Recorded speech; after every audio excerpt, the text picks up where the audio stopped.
नमस्कार, आप देख रहे हैं इंडिया दस्तक और आपके साथ मैं हूं बिलाल। चलिए बुलेटिन में सबसे पहले बात करेंगे उज्जैन की। आपको बता दें कि यहां पर नागदा में एक सड़क हादसे में 4 स्कूली बच्चों की मौत हो जाने के मामले को लेकर सभी में गम का माहौल देखा जा रहा है और साथ ही आपको बता दें कि यहां पर जबकि कई बच्चे घायल हैं जिनका उज्जैन में इलाज चल रहा है।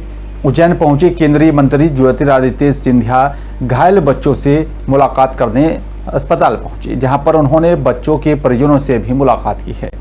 इस दौरान उन्होंने यहाँ पर डॉक्टरों से भी घायल बच्चों को बेहतर से बेहतर इलाज करने के निर्देश जारी किए और हर संभव मदद करने की बात कही।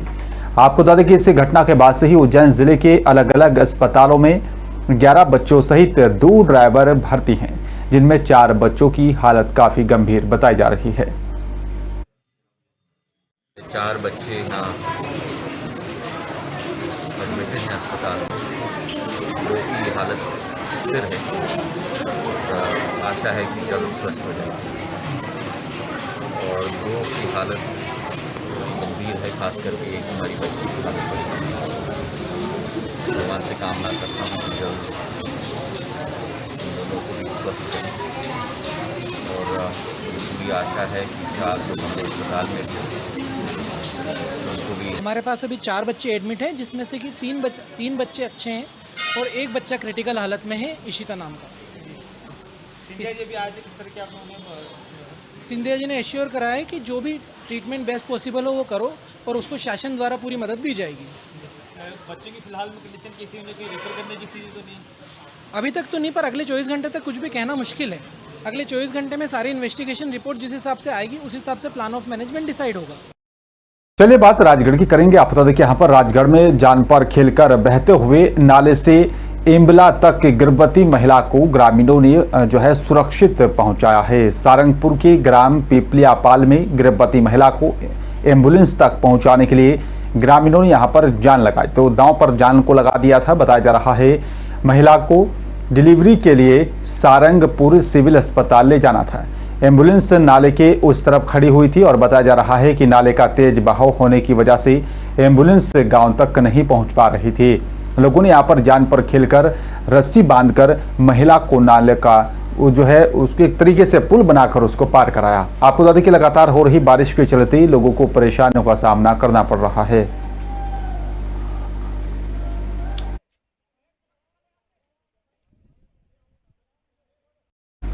उज्जैन में महाकाल की सावन भादो की आखिरी सवारी आज शाम 4 बजे से निकाली जा रही है। महाकाल 6 स्वरूपों में नगर भ्रमण पर निकले हैं।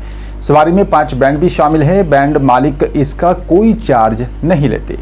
ये बात भी यहाँ पर कम ही लोग जानते हैं कि यहाँ पर एक बैंड भारत बैंड के साथ ही मुस्लिम समाज के 30 से भी ज्यादा लोग बाबा की सवारी में शामिल होते आए हैं, आज भी शामिल हुए हैं। महाकाल की शाही सवारी राजसी ठाट बाट और साथ ही वैभव के अनुरूप निकल रही है। देश भर में भक्त रविवार को यहां पर उज्जैन पहुंच चुके थे और इस सवारी में हाथी, घोड़े, पालकी, भजन मंडली और साथ ही झांकियां शामिल हैं।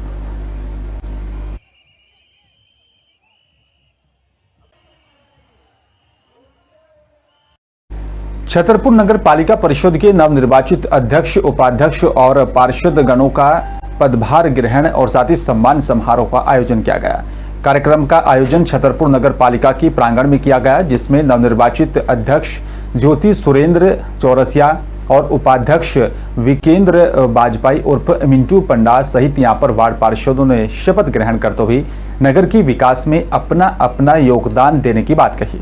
इस अवसर पर बीजेपी के जिलाध्यक्ष, पूर्व जिलाध्यक्ष सहित बीजेपी के पदाधिकारियों सहित यहां पर बीजेपी के विधायक और पूर्व विधायक शपथ ग्रहण समारोह में शामिल हुए।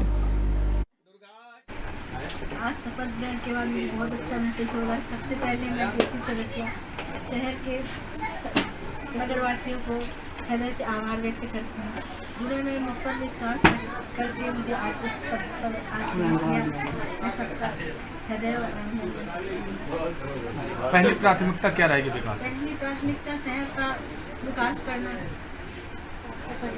पानी, साफ सफाई, लाइट की व्यवस्था, सड़क की व्यवस्था, ये सब सारी समस्याएं मेरी प्राथमिकता है। सबसे पहले भारतीय जनता पार्टी के समस्त जिलाध्यक्ष जी, ललिता जी, अरविंद पटेरिया जी और संभाग के प्रभारी जी, जिले के प्रभारी जी, समस्त उमेश शुक्ला जी, समस्त लोगों का धन्यवाद करता हूँ। अर्चना सिंह जी, समस्त लोगों का धन्यवाद करता हूँ। पार्टी ने हमारे ऊपर विश्वास दिखाया और जिस विश्वास के साथ उन्होंने मुझे यहाँ पे भेजा है, मैं ईमानदारी से और मेहनत से उनको ये यकीन दिलाना चाहता हूँ और अपनी जनता को यकीन दिलाना चाहता हूँ। छतरपुर के सभी वार्डों में जो निवासी हैं उनको यकीन दिलाना चाहता हूँ कि मैं आपके लिए सुख दुख 7 दिन एक कर दूंगा। विकास के लिए पूरा प्रयास करूंगा, विकास के नए आयाम, नई इमारत रखने का प्रयास करूंगा। सूरत में अधिवक्ता मेहुल बागरा के ऊपर टीआरबी जवान साजन भरवाड़ के खिलाफ यहां पर कार्रवाई करने के मामले में नेशनल प्रेस एसोसिएशन की तरफ से सूरत कलेक्टर को ज्ञापन देकर कार्रवाई करने की मांग की। आपको बता दें कि यहां पर मेहुल भाई बोगरा पर टीआरबी जवान साजन भारवाड़ की तरफ से किए गए हमले को लेकर सूरत में चर्चा का विषय बना हुआ है। उसी बात को लेकर नेशनल प्रेस एसोसिएशन भी यहां पर मेहुल बोगरा के समर्थन में सामने आया।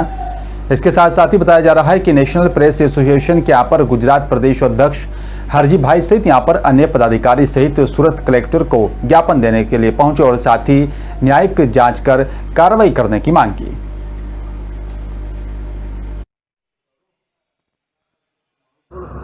मेरा नाम विजय मैसूरिया है और मैं नेशनल प्रेस एसोसिएशन से खजांची हूँ और अब हम यहाँ कलेक्टर ऑफिस इसलिए आए हुए हैं कि कुछ दिनों पहले हमारे नेशनल प्रेस एसोसिएशन के लीगल एडवाइज़र मेहुल बोगरा जी, जो एडवोकेट भी हैं, वो भ्रष्टाचार के विरुद्ध में आंदोलन चलाते हैं और जो पुलिस है, जो टीआरपी जवान हैं, वो लोग गैरकायदे उग्राणा करते हुए पकड़े गए थे। उनका रिक्शों में वीडियो लेकर वायरल कर रहे थे, लोगों को सत्य से वाकिफ कर रहे थे। उस टाइम उनके ऊपर पुलिस के ही कहलाने वाले पुलिस वालों ने ही उन पर लाठीचार्ज किया और दोहिलवान करके उनको बहुत ही जख्मी कर दिया। ऊपर से उनके ऊपर खोटी मतलब कि झूठी फरियादें दाखिल करवाई गई जिसका कोई बुनियाद ही नहीं है। ऐसी फरियाद दाखिल की गई है, उसे नाबूद किया जाए और उनको जल्द से जल्द न्याय मिले और गुनहगारों को सख्त से सख्त नसीहत मिले। इसलिए हम यहाँ कलेक्टर जी को आवेदन पत्र देने आए थे। जी, તમારું નામ? હરજીભાઈ બારૈયા। जी, આજે તમે કલેક્ટર ઓફિસ આવ્યા હતા? આજે અમારું નેશનલ પ્રેસ એસોસિએશનના જે અમારા એડવાઇઝર વકીલ જે છે, જેનું નામ છે મેહુલભાઈ બોગરા, જે 4-5 દિવસ પહેલાં જે એક ખોટી ફરિયાદ એની ઉપર દાખલ કરવામાં આવી છે સરથાણાની અંદર, તો એ તદ્દન ખોટી ફરિયાદો છે અને એ બંધ કરવી એવું અમારું અહીંયા કલેક્ટર સાહેબને અમે આવેદન આપવામાં આવ્યા છીએ કે જે તદ્દન ખોટી છે, જે ખોટી આરોપો લગાડ્યા છે, જે એટ્રોસિટી છે એ પણ ખોટી છે અને જે બાકીની છે ફરિયાદ એ પણ તદ્દન ખોટી છે, એ રદ કરવી અને કાયદેસર એમને ન્યાય મળે એવું અમે કલેક્ટર સાહેબને આવેદનપત્ર આપ્યું। मेरा नाम विजय मैसूरिया है और मैं नेशनल प्रेस एसोसिएशन से खजांची हूँ और अब चलिए बात अब फरीदाबाद की करेंगे। आपको तो देखिए यहाँ पर विजिलेंस की एक बड़ी कार्रवाई देखने को मिली है। बिजली बोर्ड के यहाँ पर जेई और साथ ही एलडीसी के यहाँ पर गिरफ्तार कर लिए गए। बिजली बोर्ड के यहाँ पर जेई 18 अगस्त को शिकायतकर्ता के घर बिजली का छापा मारने के लिए पहुंचे थे और इसके बावजूद उसके वहां पर उन्हें कोई भी शिकायत अपनी सरकारी रजिस्टर में दर्ज नहीं करवाई।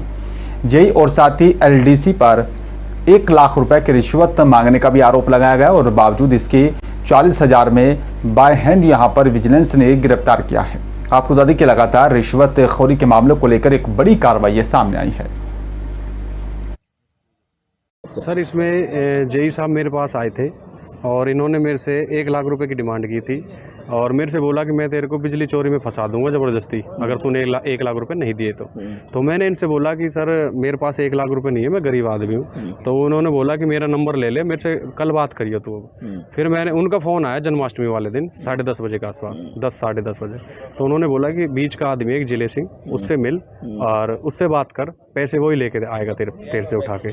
तो मैंने उनसे मिला तो जिले सिंह ने मेरे से सेटलमेंट के नाम पे बोले कि ठीक है मैं बात करता हूँ। मैंने रिक्वेस्ट की उनसे, फिर 50,000 रुपये में आ गए वो। 50,000 रुपये में मानने के बाद फिर मैंने और रिक्वेस्ट की तो 40,000 रुपये में हमारा डन हुआ। सर इसमें जेई साहब मेरे पास आए थे। और फरीदाबाद में आपको बता दें कि बुजुर्ग चाय वाले को एक सांड ने सींग से उठाकर पटक दिया है। बताया जा रहा है कि टक्कर लगने से यहां पर बुजुर्ग घायल हो गया था और जिसके चलते उसे अस्पताल में भर्ती करा गया। साथ ही आपको बता दें कि यहां पर बुजुर्ग को काफी चोटें भी आई हैं। बताया जा रहा है कि यहां पर जो है बुजुर्ग को, दंपति को यहां पर बताया जा रहा है कि जब सांड ने उसे दूसरी तरफ पटक दिया तो उसके बाद उसे अस्पताल में भर्ती करा गया, जहां पर उसका इलाज चल रहा है।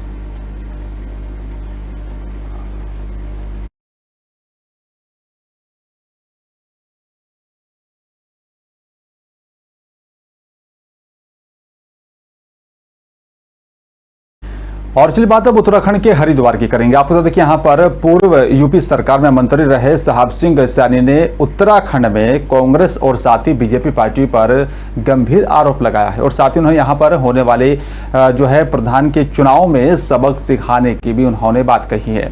साथ ही आपको बता दें कि यहाँ पर बीजेपी और कांग्रेस पार्टी के दोनों पर उन्होंने जो है सैनी समाज की उपेक्षा करने का भी आरोप लगाया। और हरिद्वार प्रेस क्लब में यहाँ पर प्रेस वार्ता के दौरान साहब सिंह सैनी ने बताया कि उनकी तरफ से राष्ट्रीय क्रांतिकारी मोर्चा नाम से एक राजनीतिक संगठन का निर्माण किया गया है। इस संगठन के बैनर तले मजबूती से पंचायत चुनाव लड़ा जाएगा। इसके साथ ही साहब सिंह सैनी ने कहा है कि यहाँ पर बीजेपी सरकार को हरिद्वार में सैनी समाज की उपेक्षा का खामियाजा भुगतना पड़ेगा और विधानसभा चुनाव में भी उठाना पड़ा था, लेकिन आपको बता दें कि यहाँ पर सैनी समाज जाग चुका है अपने संगठन में। वो हरिद्वार में सैनी समाज के साथ ही जो है अन्य समाज के लोगों को भी साथ लेकर चलेंगे।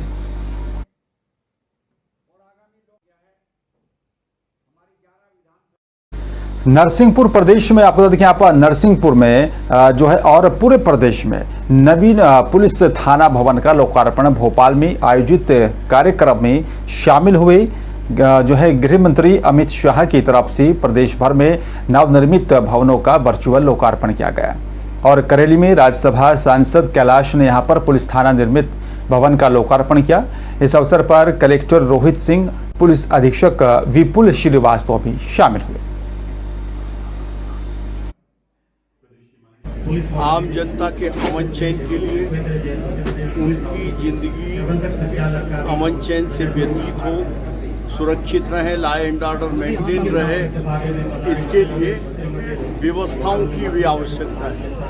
और आज हमारे करेली में एक बहुत अच्छे भवन का लोकार्पण हिंदुस्तान के गृह मंत्री परम आदरणीय अमित शाह जी, प्रदेश के मुख्यमंत्री आदरणीय शिवराज सिंह जी, प्रदेश के गृह मंत्री आदरणीय नरोत्तम मिश्रा जी के द्वारा ये हमारा लोकार्पण हुआ है। पिछले दिनों जो बारिश हुई अपने जिले में वो पिछले थोड़ा ज़्यादा रही है और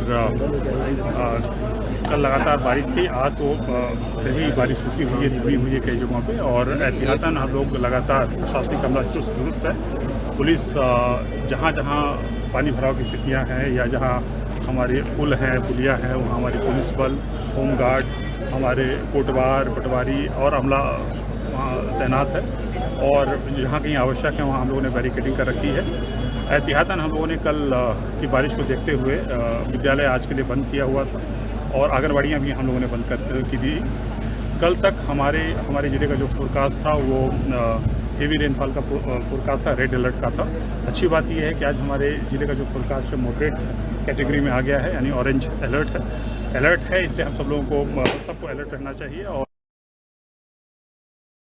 और चलिए बात मंदसौर की करेंगे। आपको बता दें कि यहाँ पर गरूठ एसडीएम रविंद्र परमार ने गांधी सागर बांध की सुरक्षा को लेकर आदेश पारित कर दिया है। गांधी सागर बांध के चारों तरफ से 5 किलोमीटर के एरिया में कोई भी व्यक्ति बिना अनुमति के ड्रोन कैमरा का इस्तेमाल नहीं करेगा और अगर कोई व्यक्ति ऐसा करता हुआ पाया जाता है तो उसके खिलाफ सख्त कानूनी कार्रवाई की जाएगी। गांधी सागर बांध की सुरक्षा को देखते हुए गरूठ एसडीएम की तरफ से यह फैसला लिया गया।